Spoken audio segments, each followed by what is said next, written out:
You can customize the keyboard shortcuts for your copy of Android Studio. You do this through the Preferences or Settings dialog, and you can start at the key map category. Android Studio comes with multiple key maps, and you'll default to the version for your operating system. I'm working on a Mac, so I'm starting with Mac OS. To customize a keyboard shortcut, start with the action you want to assign the keyboard shortcut to.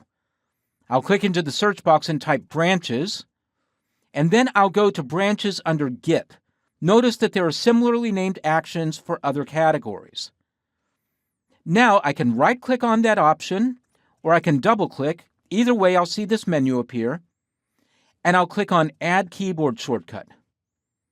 I'll click right here, and then I can press the keyboard shortcut I want.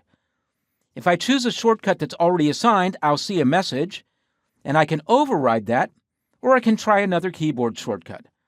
This time I'll hold down the Control and Option keys on a Mac keyboard and try that, and no message appears, so that's an unused keyboard shortcut. I'll click OK, and I'll see the keyboard shortcut listed over on the right. I'll click OK again, and now I can test my keyboard shortcut, and if everything's working, the associated action should happen.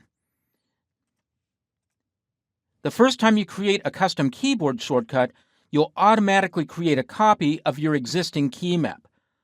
You can now switch back and forth between the key maps as needed, so you can work in different ways with different projects. Android Studio gives you this flexibility so you can customize the environment's behavior and use the keyboard to get your work done as quickly and easily as possible.